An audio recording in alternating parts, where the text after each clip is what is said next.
ప్రపంచాన్ని మా నాన్న నాకు పరిచయం చేశాడు. ఇంత అందమైన ప్రపంచం నాది. నా ప్రపంచమే నన్ను నిర్దాక్షిణ్యంగా సమాజంలో దోషిగా నిలబెట్టింది.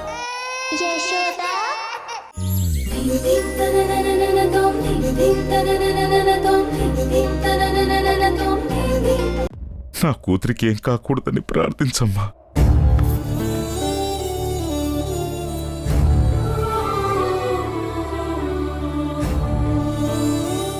అర్జెంటుగా బి పాజిటివ్ బ్లడ్ కావాలి, వెళ్ళి బయటికి వెళ్ళి చెప్పు. Okay doctor. మేడం, పేషెంట్కి రక్తం కావాలి. బి పాజిటివ్ బ్లడ్ గ్రూప్ ఉన్న వాళ్ళు ఎవరైనా ఉన్నారా? నాది బి పాజిటివే. ఇద్దరిది బి పాజిటివేనా? సరే, ఎవరో ఒకరు రండి. అమ్మా వసుంధరా, వెళ్ళమ్మా.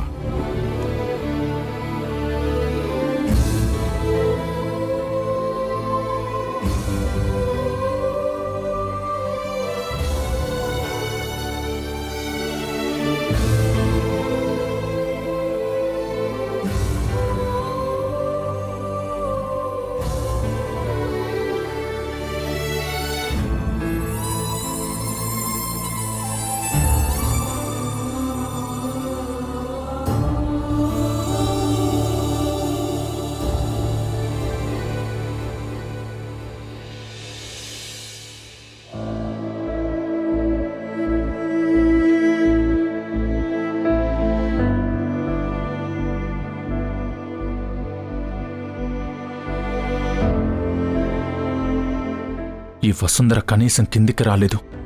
నన్ను రాజు అంకులు అవమానించడం చూసింది, అమ్మ కొట్టడం చూసింది. నేనెంత బాధపడతానో తనకి తెలుసు కదా, అయినా కిందికి రాలేదు. తనకేదన్నా అయితే మాత్రం మొదట నేను పరిగెడతాను. నాకేదన్నా జరిగితే చివర తనొస్తుంది.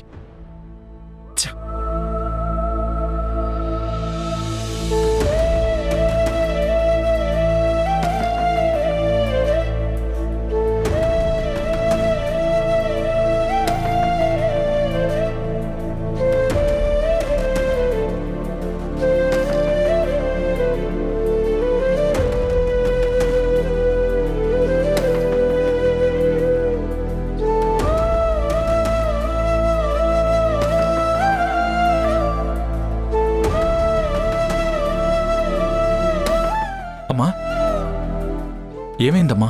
అలా ఉన్నావేంటి? అంతా ఓకే కదా? గ్రీష్మ బానే ఉంది కదా? బావుండాలని ప్రార్థిస్తున్నాను. అక్కడ రాజీవ్ అడిగే మాటలకి సమాధానం చెప్పలేక ఇలా వచ్చేశాను. పర్లేదులేమ్మా, ఆయన దగ్గర వసుంధర ఉంది కదా. వసుంధర గ్రీష్మకి రక్తం ఇవ్వడానికి వెళ్ళింది.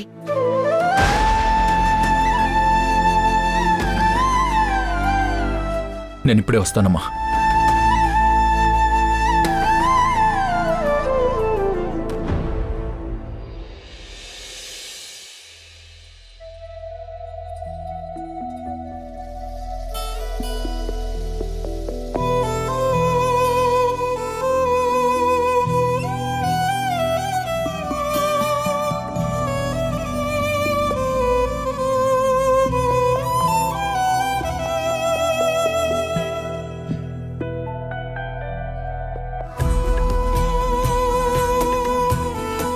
మేడం, మీకేమైనా కళ్ళు తిరిగినట్టు అనిపిస్తే నాకు చెప్పండి.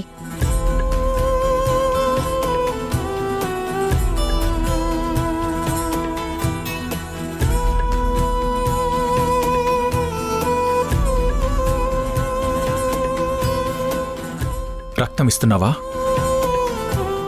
నువ్వొక లీటర్ రక్తం కాదు, నీ ఒంట్లో ఉన్న రక్తం మొత్తం ఇచ్చినా ఇప్పుడు ఆ గ్రీష్మకి ఏదైనా జరిగితే మనల్ని దెప్పి పొడవడానికి రెడీగా ఉంటాడు ఆ రాజు అంకిల్. అమ్మా నువ్వు ఆ గ్రీష్మ కోసం ఏం చేశారని క్షణం కూడా ఆలోచించడు.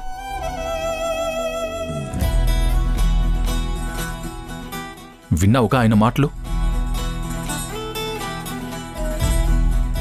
మీరేమైనా తక్కువన్నారా? అంటే నాదే తప్పంటావా? పరిస్థితుల్ని బట్టి మాట్లాడాలి అంటున్నాను. మీకు జరిగింది అవమానమైతే ఆయనకి జరిగింది పూడ్చలేని నష్టం.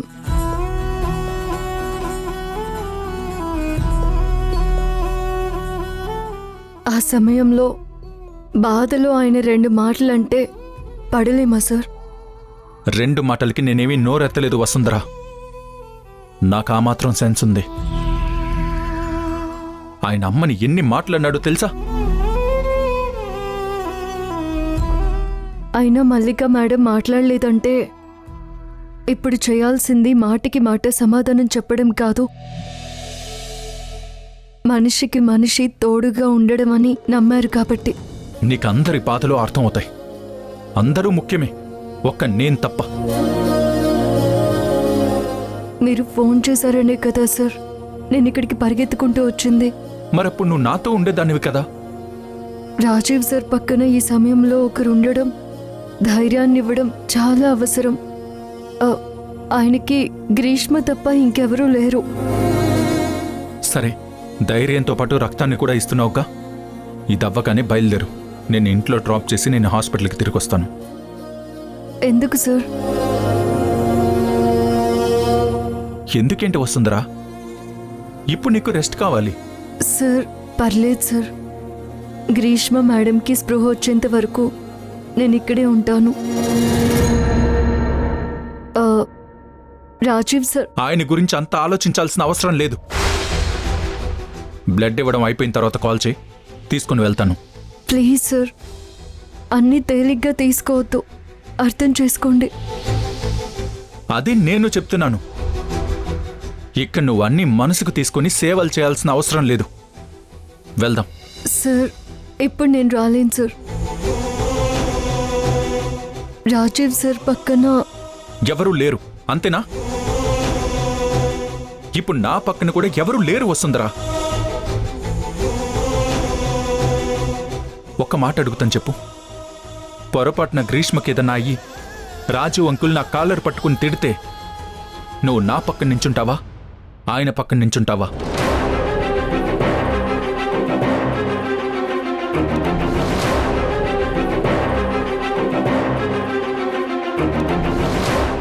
నీ సమాధానం నాకు అర్థమైంది. థ్యాంక్ యూ వసుంధరా.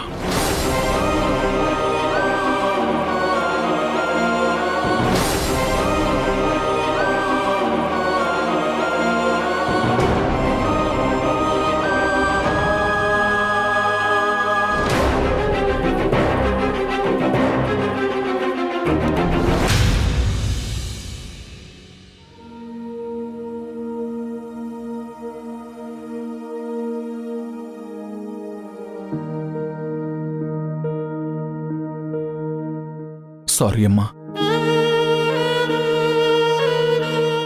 నువ్వు అలా తలదించుకుని నిలబడ్డం నేను చూడలేకపోయాను.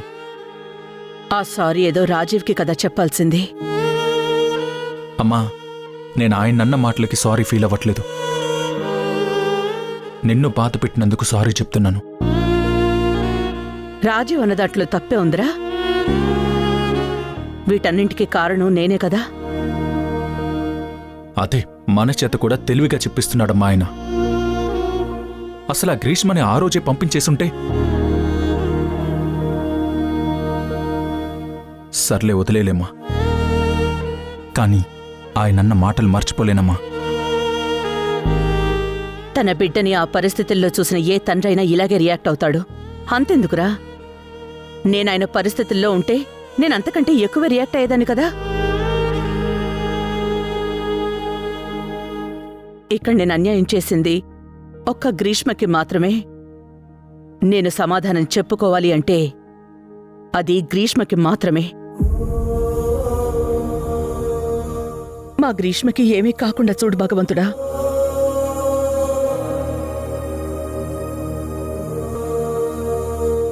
అమ్మా, నువ్వు బాగా అలసిపోయావు. నేను ఇంటి దగ్గర దింపి నేను ఇక్కడికి వచ్చుంటాను. గ్రీష్మకి ఎలా ఉందో నేను చెప్తాను. గ్రీష్మ కళ్ళు తెరిచేదాకా నేనెక్కడికి రాను ధ్రువా. నువ్వు అలసిపోతే వెళ్ళి చంద్రన్నని పంపు. నేను నీకోసం చెప్పానమ్మా. నేను నీ పరిస్థితుల్లో వదిలి నేనెక్కడికి వెళ్ళనమ్మా. అమ్మా, ఏమైనా తింటావా?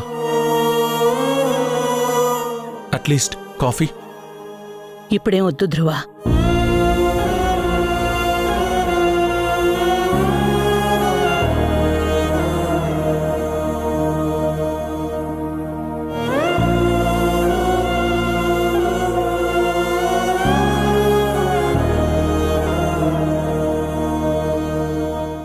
సిస్టర్, నేను ఒకసారి పేషెంట్ని చూడొచ్చా? ఒక 2 మినిట్స్ ఆగి ఆ గదిలో ఉన్నారో వెళ్ళండి. మ్మ్.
నన్ను పెళ్లి చేసుకుంటానని చెప్పు.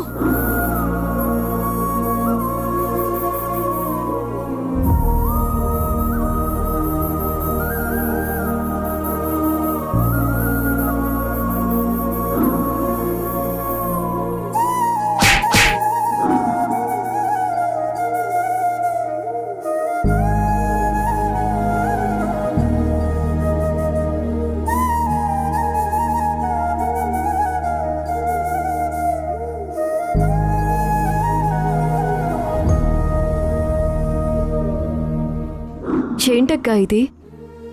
హైదరాబాద్ వచ్చినప్పటి నుండి నీ మీద ఏదో ఒక దాడి జరుగుతూనే ఉంది.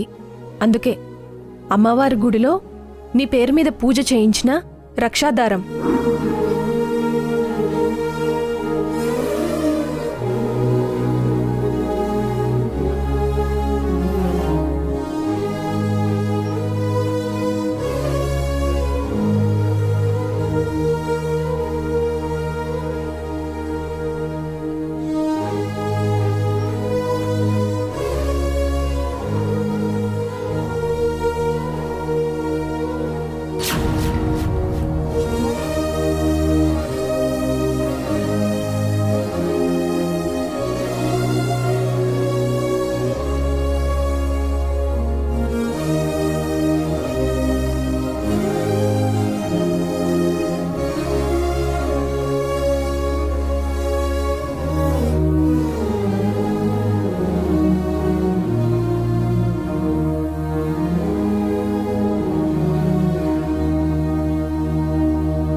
గ్రీష్మ వాళ్ళమ్మ చాలా గొప్పింటి అమ్మాయమ్మా.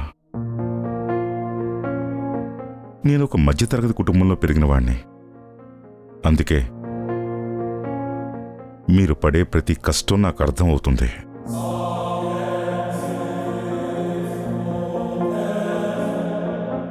మేమిద్దరం ప్రేమించుకున్నాం. ఇంట్లో ఒప్పుకోకపోతే నా కోసం ఆస్తిని అందరినీ వదిలేసి వచ్చింది. తన కోసమే కష్టపడి గవర్నమెంట్ ఉద్యోగం తెచ్చుకున్నాను. కానీ నా స్నేహితుడు ప్రతాప్ బిజినెస్ పెడుతున్నానని తనకి సపోర్టుగా ఉండమని అడిగాడు. నేనన్నా ఆలోచించాను, కానీ తను ఒక్క నిమిషం కూడా ఆలోచించకుండా సరే అనంది. ఉద్యోగం ఎప్పుడైనా వస్తుంది, కానీ బిజినెస్ని అభివృద్ధి చేస్తే కొన్ని వందల కుటుంబాలు మన పేరు చెప్పుకొని బతుకుతారని ఆలోచించకుండా వెళ్ళమని చెప్పింది.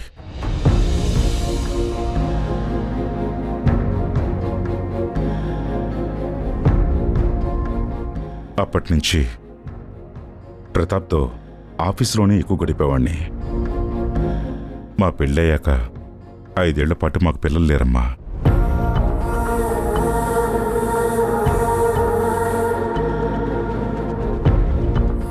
అది నాకు పెద్ద లోటులా అనిపించలేదు వసుంధరా.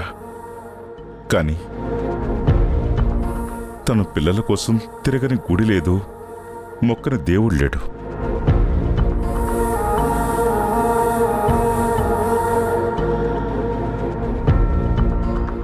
ఆ దేవుడి అనుగ్రహంతో తను గర్భం దాల్చింది. కానీ తన ప్రెగ్నెన్సీ కాంప్లికేటెడ్ కావటంతో తల్లి బిడ్డల్లో ఎవరో ఒక్కరే బతుకుతారని నాకు తెలిసేసరికి పరిస్థితి చేయి దాటిపోయింది.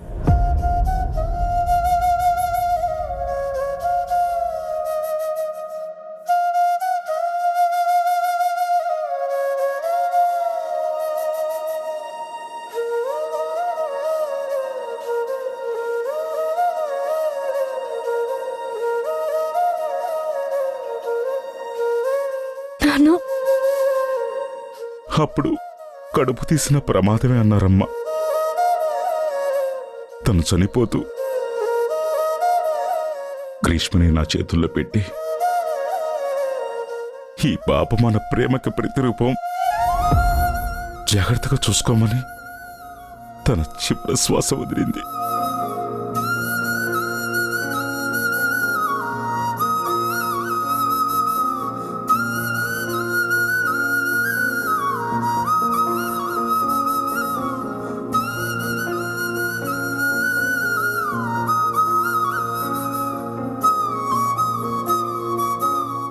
జీవితం మీద పూర్తిగా ఆశ కోల్పోయిన నాకు తనకి ఇచ్చిన మాటే బతికిస్తోంది. అప్పటినుంచి గ్రీష్మే నా ప్రపంచంగా బతికాను.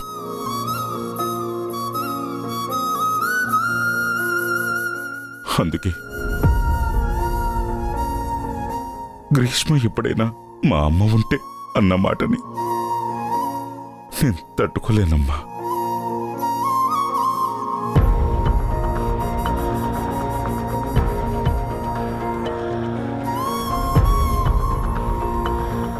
వాళ్ళ అమ్మ పైనుంచి నిన్ను నమ్మి నా బిడ్డని చేతులు పెడితే దాన్ని అలా వదిలేస్తావా అని నాతో గొడవ పడినట్టుంటుందమ్మా. అదే నాకు శాపంగా కూడా మారింది.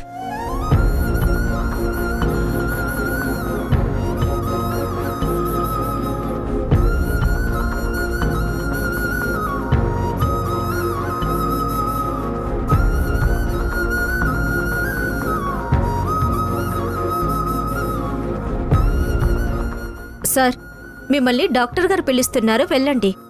పదమ్మా.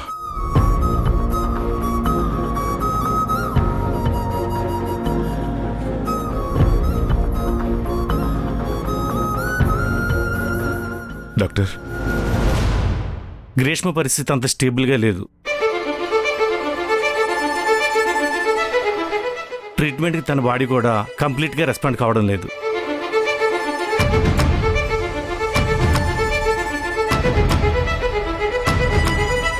మణికట్టు దగ్గర నరాల కనెక్షన్ బ్రెయిన్కి, హార్ట్కి, అలానే ఒంట్లో ఉన్న చాలా పార్ట్స్కి ఉంటుంది. తను ట్రీట్మెంట్కి రెస్పాండ్ అయ్యే దాన్ని బట్టి తన కండిషన్ చెప్తాను.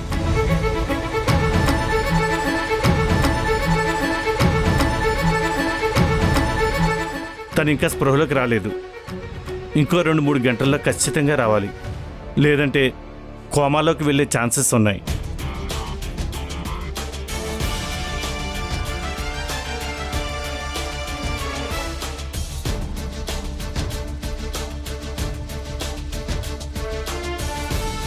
డాక్టర్, అలా మాట్లాడకండి. తనని ఎలాగైనా కాపాడండి. మా ప్రయత్నం మేము గట్టిగా చేస్తున్నాం, మీరు కూడా కోఆపరేట్ చేయండి. అలాగే డాక్టర్. రండి నాన్న.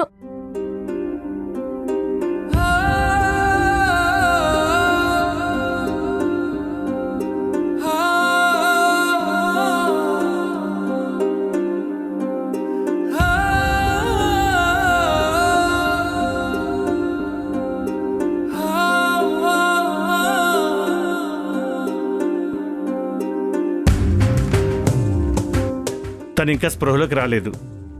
ఇంకో 2-3 గంటల్లో ఖచ్చితంగా రావాలి, లేదంటే కోమాలోకి వెళ్ళే ఛాన్సెస్ ఉన్నాయి.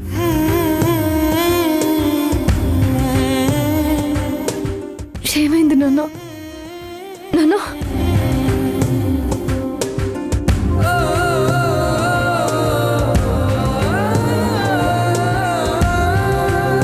వసు, ఇది నీకోసమే. చాలా బాగుంది.